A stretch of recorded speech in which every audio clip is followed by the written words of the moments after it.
You're listening to Franchise Business Radio with your host, Pam Currie. Somewhere in Pennsylvania. And he believed that what philosophy of School of Rock is, it's the best way for kids to learn is to actually play with others.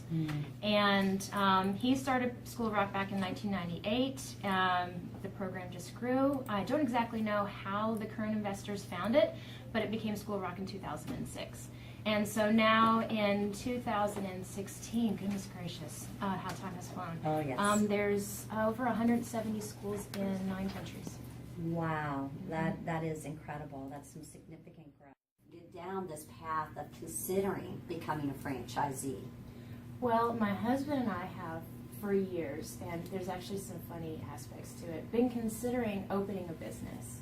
And we went from everything from a butcher shop because we miss that old school. Go to a specific place and order, your meats, your deli items from that guy or gal who just knows everything. And I feel we both feel that that's kind of going to the wayside with the grocery store. To owning a golf range, who knows? And then we came across this idea in Inc. magazine, and we went through their process, and we did our due diligence and found that this business kind of spoke to us in so many ways, and kind of like what Scott said as well.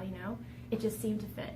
And so that's where it kind of goes from. You just trust your gut. And another thing too, we've always wanted to own a business, and we found that a franchise gives you that framework to get started, and so it kind of helped us get there without just starting from the ground zero with an idea and growing it. And who's to say we won't do that someday? But this was a good way to get our feet wet in an entrepreneurial aspect. Absolutely, and I think that's one of the greatest value points to you as a woman in the business world.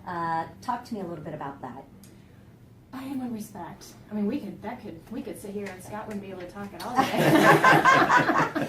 Well, we do have the gift for gab. Yeah, I do need to work on that because I have the tendency to just talk forever and ever. So, can you just? Out of curiosity, talk to us a little bit about the day-to-day operations. How do you go about finding employees and those types of things? I'm blessed that I have my son work with me.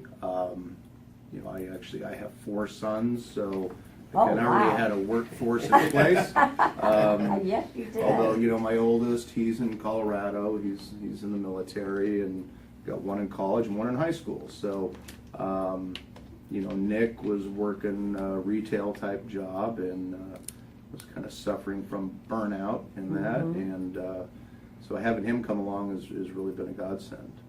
Absolutely. I mean, if you didn't have your already built-in labor force here, right, which you already do you think that finding people for this kind of business would be difficult for your average franchisee that doesn't have 4 sons that right. you can? It has been, and we do have a couple other employees.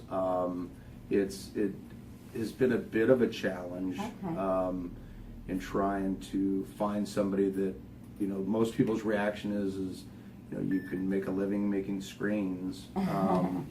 And so, trying to find somebody that actually has some experience in that. But, we offer, training and, kind of the baby steps and, And not only that, but do you find that working for yourself, when you're putting in those hours, it doesn't seem like it's work like it would maybe if you were working for the man versus working for yourself? Yes. Yeah. Yes. Every day is a different day. I look forward to getting up in the morning, going to work. Sometimes, my employees, especially Nick, can we go home now? We've been at work 14 hours, and so sometimes I need that sounding board or balance, and kind of put things in perspective. But yes, it's absolutely, it's one of those things where you kind of really, the more you put into it, the more you get out of it. Absolutely. Especially if you're a little reluctant to go out there and start something from the ground up. I'm amazed how much I've learned with Screenmobile, and many of the franchisees don't come from construction backgrounds. Okay. The Makes sense. gentleman that's in Charlotte, North Carolina, came from a banking background, so that couldn't be much further removed from doing physical outdoor work.